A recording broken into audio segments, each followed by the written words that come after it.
Okay, in this video we're going to take a look at System Restore, how to create a System Restore point, how to roll back to a previously created System Restore point, basically just to help you roll a PC back to a previous state if you run into difficulties while installing software. You know, if you make any system changes that that don't go quite as well as you were hoping. An easy way to get back to where you were is to create the restore point before you start. Then if anything goes wrong, we can go into System Restore, roll the system back to before you made the changes. So let's have a look at how we actually create the restore point to start with. So we're in Windows 7 here. Now there'll be videos for the other operating systems, XP, Vista, but for now we'll just take a look at Windows 7. So from the desktop, there's multiple ways to get to System Restore. We'll look at two of them. So from the desktop, if we go down to the Start button, we'll click on Start, and then we want to go up to Computer, and then we want to right click to bring up the submenu, and on there you'll see Properties. So I want to scroll down and then left click on Properties, and this will open up the system information screen, some of which I've blurred out for obvious reasons. But here on the left you will see that we've got System Protection. You want to left click on that, and this will open up System Properties dialog box. So now we have the System Properties box open. There's if you see up here, we've got a link which will open up and give you a brief description on what System Restore is, what it can do, how it can be used.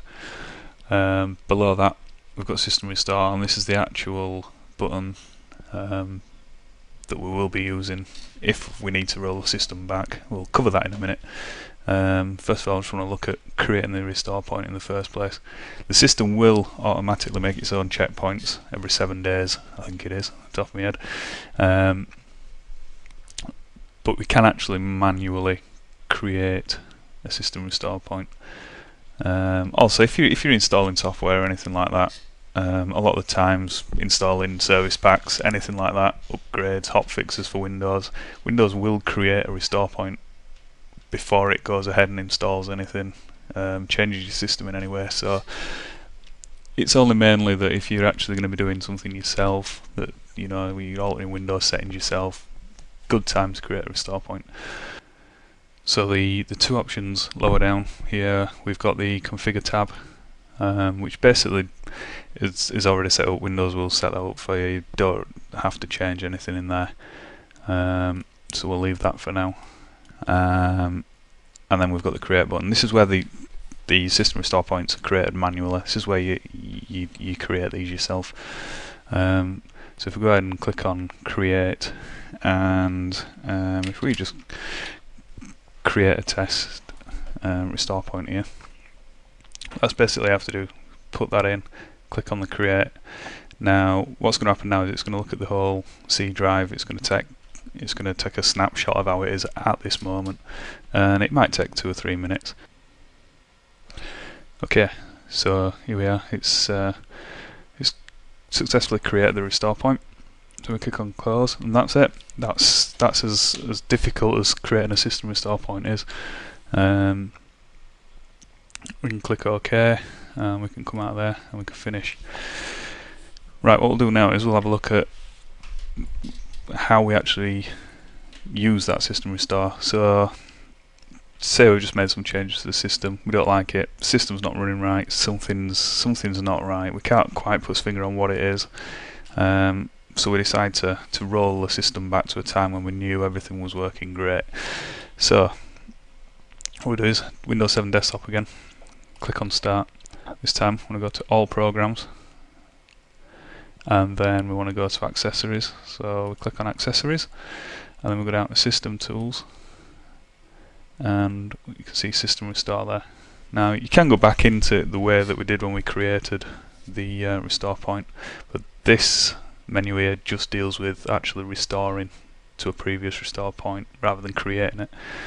So here we are, and if we click on next, we'll see the restore points that we've got.